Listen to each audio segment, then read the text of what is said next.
Hello guys, it's Skyler here on LazorBeamPvP, doing a Thrive video on how to make your PvP spec for an elemental shaman, and also how to gem, glyph, what to prioritize when it comes to dealing damage, what to do to, defend yourself a little bit, and then a couple added notes and tips and macros that really help. So we're going to start by choosing a shaman specialization, and we're going to go ahead and pick elemental to receive our powerful bonus. So thunderstorm, it's a knockback, can do it while stunned, slows the targets, and gives you mana back. It's all around good. Shamanism increases your basically how hard your spells hit and reduces their cast time, which is amazing. Elemental Fury doubles your damage from spell crits. And Elemental Overload is your mastery, and it basically makes it so you send a secondary attack. The more mastery you have, the more often it does it, and the secondary attack does 75% damage. Let's go, Elemental. Alright, I'm going to show you my arena spec for being kind of serious in arena and playing rather defensively. And I'll point out the differences because a lot of top shamans have different specs. But everybody gets concussion, so that's mandatory. Just damage done by all your spells, basically. Convection is next, reduces the mana cost in arena. Mana can be an issue, so you have to have this. Next, Call of the Flame, you have to have this, 2 out of 2. Increases damage by lava burst, increases fire damage from totems, and increases fire nova damage. Fire nova, don't care about. Fire totems, pretty handy. Lava burst, what you need. Next, reverberation, a must. You have to have 2 out of 2 reverberation. Reduces cooldown of wind shear by 10 seconds, which makes it a 5-second cooldown. So you have to have that. Next, now you have a choice. You can either go full defensive and get the magic, and then instead of using spirit to get hit, you get gems and you do enchants and you get gear that gives you hit instead of spirit. So you can choose that, or you can choose getting rid of the magic damage and instead using spirit. I play offensively, and I don't really mind not having 3 out of 3 here. So that's just my choice, but if you're new, I would definitely go Elemental Warding. Next, Elemental Reach makes everything cast at a farther range. Elemental Focus, whenever you crit, you get a buff called Clear Casting, and in that state, your next 2 spells that are healing or magic damage are gonna cost 40% less mana. So that's really, really nice. Next is mandatory also, Rolling Thunder. Gives you a chance to get your mana back, and it also builds up lightning charge, or lightning shield charges up to 9. So absolutely have to have those. All 3 of these you need. Next is Elemental Oath. You have to have it whenever you are in a clear cast from critting. You do 10% more spell damage. And it also gives you and all your raid and party members a 5% crit chance bonus. Next, Lava Flows increases your damage of your lava burst crits, the ticks of your flame shock, and whenever your flame shock is dispelled, you heal, or cast, really, really fast. So you have to have that. There's no way around it. You have to have that. Next, Fulmination. It works with Rolling Thunder, the thing that gives you lightning shield charges. It just hits like a truck, so why not have it? And your set bonus makes it so this builds up even quicker. So, your PvP set bonus. You look right here, the 4 set, instead of consuming, it charges your lightning shield whenever you take damage. So, get that. Elemental Mastery, it is your cooldown based damage buff, and it's like Icy Veins and all that shit. Increases your haste and spell power, and it also makes your first cast that's a damage spell, it's going to make it instant cast. So, absolutely needed. Next, Totemic Wrath, it gives everybody near you 10% more spell power whenever you have a flame totem down, of any of them. So, you have to have that. Next is Lava Surge. You need this. Flame Shocks periodically, well, when they tick, give you Lava Burst back. So you can do Lava Burst after Lava Burst after Lava Burst if you're getting lucky. So that's needed. Now, you have 3 or 4 more points you need to put in here. 4 more points to put in here. And that's where you want to put them. I like being offensive, so I like having 3 out of 3 in feedback. Feedback, basically whenever I use a lightning spell, gives me my Elemental Mastery, my cooldown spell. It reduces the cooldown on it by 3 seconds, and that adds up quick. You will get your Elemental Mastery every like minute and a half, 2 minutes if you're playing right. So those are my preferences. However, in a PvP arena, I would get at least 1 point in Earth's Grasp, maybe 2. Earthquake, you do not need in arena. It's useless in arena. But in rated battlegrounds, it's almost invaluable on like not capture the flag, but things like a Wrathy Basin. You can put that on top of a flag, and there's no way for them to do it. So you just have to use it every cooldown, of course. So I'm going to pick 1 into Earth's Grasp just to open the next trees. These challenges right here are the same for pretty much Resto and Elemental. You get elemental weapons, increases the benefit of your unleashed elements and also your weapon enchants by a lot.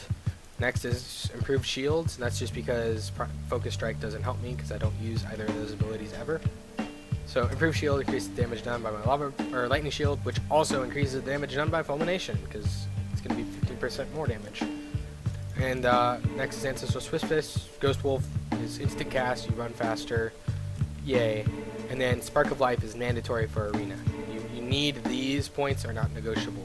You need each of these things over here. These 10 points are a must. It's these 31. There's a little bit of change you can do a couple different things with. So that's your standard spec. That's what you want minimal wise, and this is an offensive build. Like I said, you can have feedback and put that into elemental warding and be more defensive. Whatever you need to do, whatever your issue is, whatever your playstyle is, cater your spec to you. The top 10 shamans on each battle group have different elemental specs, so there's no 100% guaranteed right way. Now I'm going to show you the absolutely mandatory prime glyphs. That's Lava Burst and Unleash Lightning. Lava Burst glyph just increases its damage. Unleash Lightning lets you cast Lightning Bolt while moving, so needed. Now you have a choice. You have either Lightning Bolt or Flame Shock. Flame Shock, if you're lazy, you only have to apply it every 30 seconds instead of every 15 seconds. So that's optional. And then Lightning Bolt's optional. It just depends how you're playing. If you're going to be a total tryhard, Lightning Bolt's the way to go, because I'll show you a trick in a minute for Flame Shock, so you can be perfectionist or you can just be easy. And using Flame Shock is definitely easier, so I would use that if you're just now trying out LE for the first time. Here's mandatory major glyphs. It's Hex, reduces the cooldown, extremely straightforward. The other mandatory one is Stoneclaw Totem. It gives you a shield for like 16,000 damage. You have to have Stoneclaw Totem, so that's huge. Now the next two you get a pick. You get either Glyph of Thunder or Glyph of Elemental Mastery. If you're getting raped in arena, Elemental Mastery is basically like a crappy bark skin, so I would get that if you're getting raped in arena. But if you are good with your thunderstorms, which just takes practice, might as well lower the cooldown on it and make it a 35-second cooldown. So that's what I prefer. The next, there's only 2 things important about your minor glyphs. One of them, you want Renewed Life. For world PvP, if you're outside an arena and you dismount and fall to your death, you can just onk and not miss the queue or not have to leave the queue. So that's actually, in my opinion, worth having. And then the other, you cannot not get Glyph of Thunderstorm. It no longer has the enemy knockback, and that will fuck you really, really hard. So do not get Glyph of Thunderstorm ever. It's a worthless glyph. Do not get it. And then the other 2 are up to you. Ancestor Recall for Hearthing and looking Arctic or whatever you want. So that's glyphs. Next, I'm going to show you spell like gems and stuff like that, and enchants. Basically, what you care about is having your hit.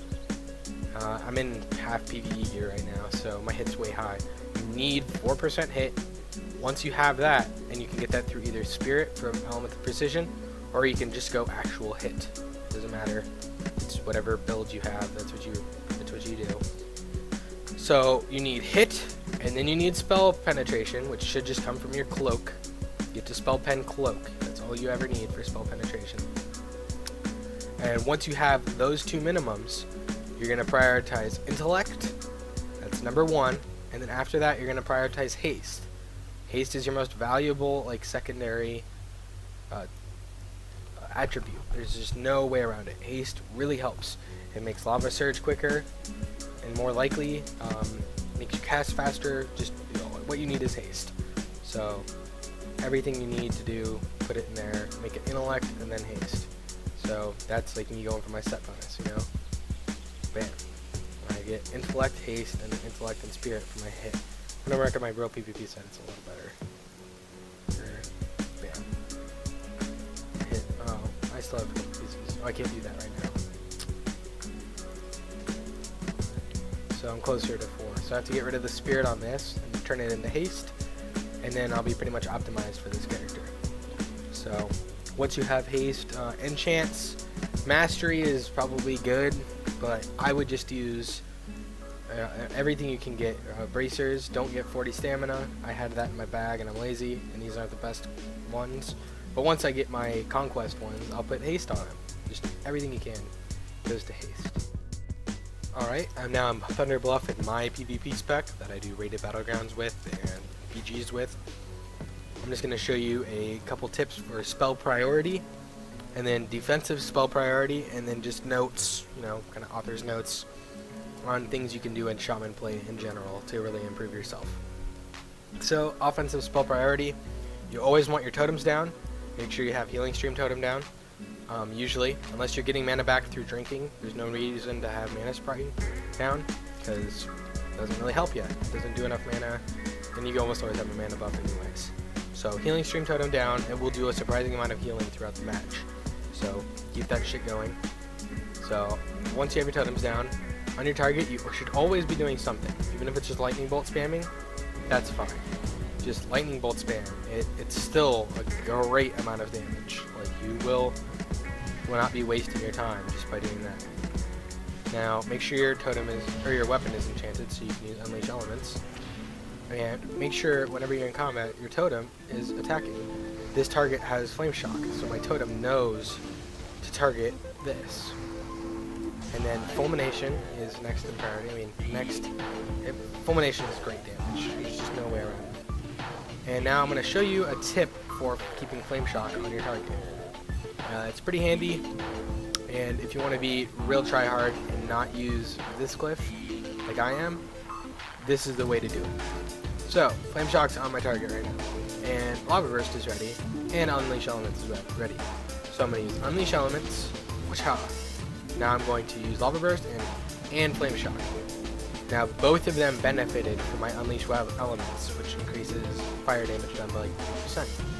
So, both of them got the buff, which means I'm doing a lot more damage with Flame Shock. It's a good thing to do that. And Flame Shock will do, 30% more damage, and that's just by clipping. So I'll show you one more time what I'm talking about. Make sure everything's off cooldown. So Unleash Elements, and then Lava Burst while hitting Flame Shock. And both gain from Unleash Elements. And they're both doing 30% more damage. And since the cooldown on Unleash Elements is 15 seconds, then the unglyphed version of Flame Shock is 15 seconds, you can always have Flame Shock and Lava Burst buffed. There I got a Lava Surge buff, proc, and bam, then I got a Mastery proc. So, you can see the raw damage I can do is rather ridiculous. I'm pulling 17k DPS right now. I'm not even like trying at all, I'm just kind of randomly spamming. So, your Shaman damage is pretty ridiculous.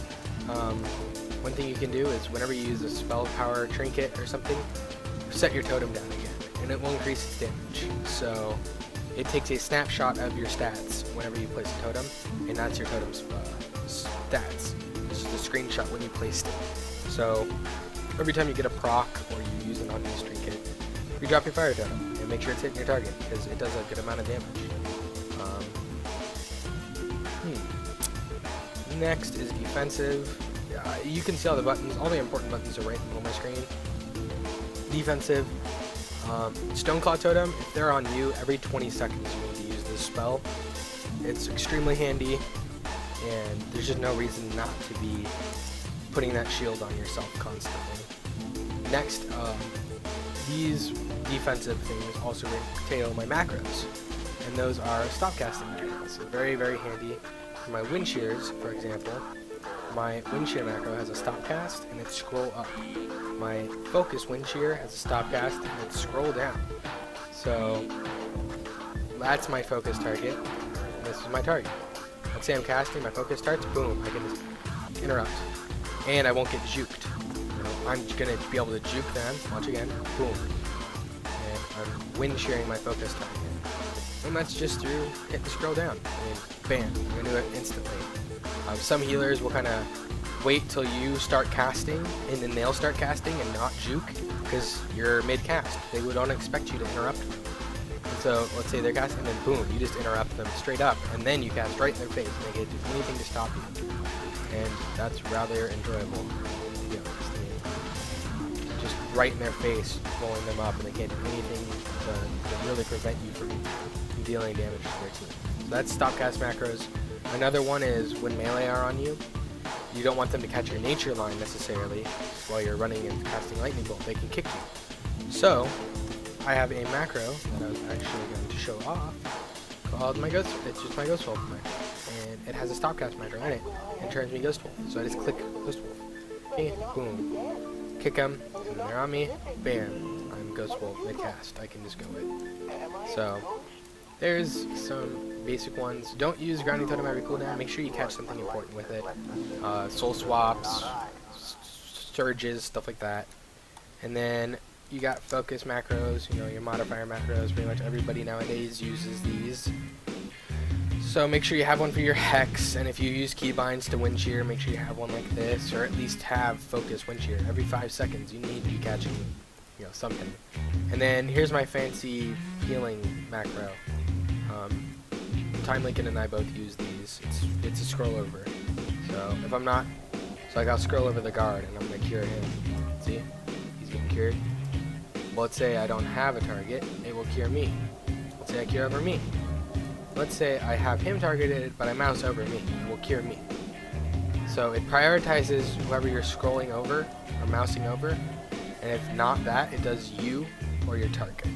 So it's real handy. So let's say I have this and I have not scrolling over, it does him.